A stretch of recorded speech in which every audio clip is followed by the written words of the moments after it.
கர்த்தருடைய பரிசுத்த நாமத்துக்கு ஸ்தோத்திரம். இந்த நாளுக்குரிய கர்த்தருடைய வசனம், வானத்திலே யுத்தம் உண்டாயிற்று. வெளிப்படுத்தல் 12ஆம் அதிகாரம் 7ஆம் வசனம். யுத்தம் என்பது சண்டை, போர் என்று சொல்லலாம். யுத்தமானது குறைந்தபட்சம் 2 பிரிவுகள் அல்லது கூட்டத்திற்கோ அல்லது 2 தனிப்பட்ட நபர்களுக்கோ நடப்பது. யுத்தங்களில் நேரடியான யுத்தங்களும் உண்டு, மறைமுகமான யுத்தங்களும் உண்டு. யுத்தங்கள் அதற்கென்று குறிக்கப்பட்ட இடங்களில் மட்டுமே நடக்கும். பொதுவாக ஜனங்கள் வசிக்கும் பகுதிகளில் யுத்தங்கள் நடப்பதில்லை. ஆயிரக்கணக்கான வருடங்களாக நடந்த யுத்தங்களை குறித்து நாம் வரலாற்றில் படிக்கிறோம். யுத்தங்கள் ஆரம்பிக்கும் முன்னர் யுத்தம் நடத்தப்படுவதற்கு ஒரு காரணம் நிச்சயம் உண்டு. அதே போல யுத்தம் முடிவடையும் போது யுத்தத்தில் ஜெயம் எடுப்பவர்கள் எந்த காரணத்திற்காக அதை தொடங்கினார்களோ அதை பெற்றுக்கொள்கிறார்கள். யுத்தத்தில் தோல்வி அடைபவர்கள் இழப்புகளை சந்திக்கிறார்கள். சாதாரண ஜனங்கள் எல்லோரும் யுத்தம் செய்ய முடியாது. யுத்த காலங்களில் யுத்தம் செய்வதற்கென்றே விசேஷித்த இராணுவ வீரர்கள் அதற்குரிய தகுதிகளோடு தேர்ந்தெடுக்கப்பட்டு விசேஷித்த முறையில் பழக்குவிக்கப்படுகிறார்கள். மேலும் எந்த நேரத்திலும் அழைப்பு வந்தவுடன் அவர்கள் யுத்தம் செய்ய கடந்து செல்வதற்கு ஆயத்தமாக இருக்க வேண்டும். வேதாகமத்தில் ஆதியாகமம் முதல் வெளிப்படுத்தல் வரைக்கும் அநேக யுத்தங்கள், யுத்த சூழ்நிலைகள் எழுதப்பட்டிருப்பதை நாம் காணலாம். இதில் மனிதர்கள் செய்த யுத்தங்கள், கர்த்தர் நடத்திய யுத்தங்கள் என்று பலவிதங்களில் யுத்தங்கள் எழுதப்பட்டுள்ளது. வெளிப்படுத்தல் 12:7 வானத்தில் நடந்த யுத்தம் யோவானால் பதிவு செய்யப்பட்டுள்ளது. இந்த யுத்தத்தை யோவான் தரிசனமாக கண்டு எழுதி வைத்துள்ளார். வானத்தில் நடந்த யுத்தத்தின் காரணத்தை நாம் ஏசாயா 12ஆம் அதிகாரம் 12 15 வசனங்கள் வரை படிக்கும்போது அறிந்து கொள்ளலாம். அதிகாலையின் மகனாகிய விழிவெள்ளியே, நீ வானத்திலிருந்து விழுந்தாயே. ஜாதிகளை ஈனப்படுத்தினவனே, நீ தரையிலே விழ வெட்டப்பட்டாயே.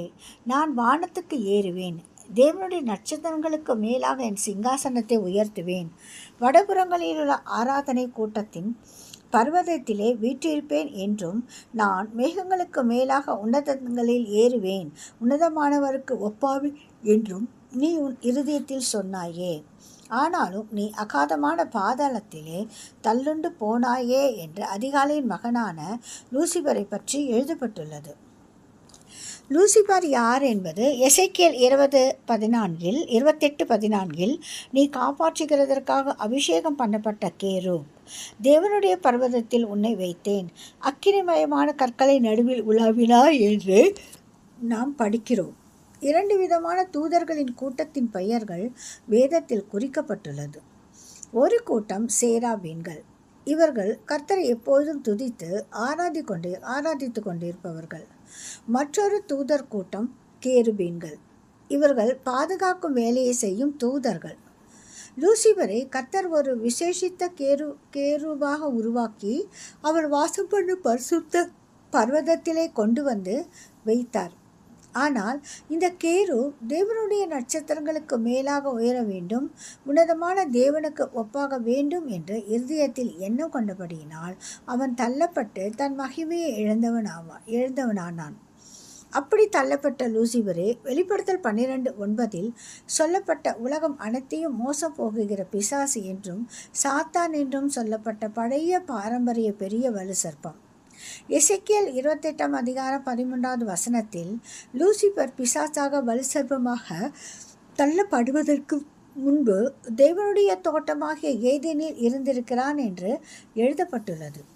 லூசிபர் தள்ளப்பட்ட போது அதனோடு கூட ஒரு கூட்டம் தூதர்களையும் தன் பக்கம் இழுத்து கொண்டான். இது வெளிப்படுத்தல் 12:3-4 ஒரு அடையாள தரிசனமாக நாம் படிக்கிறோம். அப்பொழுது வேறொரு அடையாளம் வானத்திலே காணப்பட்டது. 7 தலைகளையும் 10 கொம்புகளையும் தன் தலைகள் மேல் 7 முடிகளையும் உடைய சிவப்பான பெரிய வலு சர்ப்பம் இருந்தது. அதன் வால் வானத்தின் நட்சத்திரங்களில் 1/3 இழுத்து அவைகளை பூமியில் விழ தள்ளிற்று என்று படிக்கிறோம்.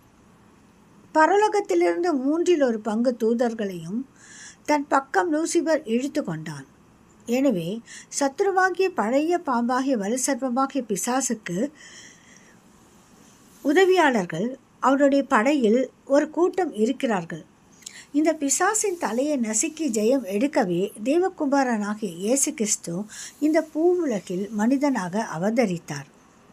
சிலுவையில் மரித்து 3ஆம் நாள் உயிரோடு எழுந்து மரணத்தையும் பிசாசையும் பாதாளத்தையும் ஜெயம் எடுத்தார்.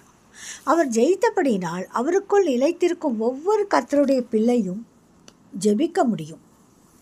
மத்திய 28:20 படி, உலகத்தின் முடிவு பரியந்தம் சகல நாட்களிலும் நான் உங்களுடன் கூட இருக்கிறேன்.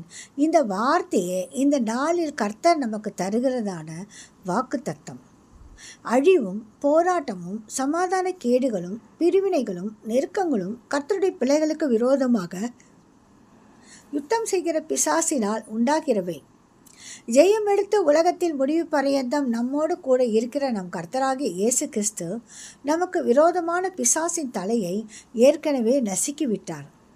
நம்முடைய வேலை எலும்பில்லாத ஒரு சிலந்தி பூச்சியை நசுக்குவது போல அதை நம் காலின் கீழாக நசுக்குவதே தம்முடைய கரத்தினால் நம்மை மூடி நம்மை கொண்டே வலு சர்ப்பங்களை நம் காலின் கீழாக நசுக்க கர்த்தர் இந்த நாளிலிருந்து நமக்கு புதிய பலனை தருவார்.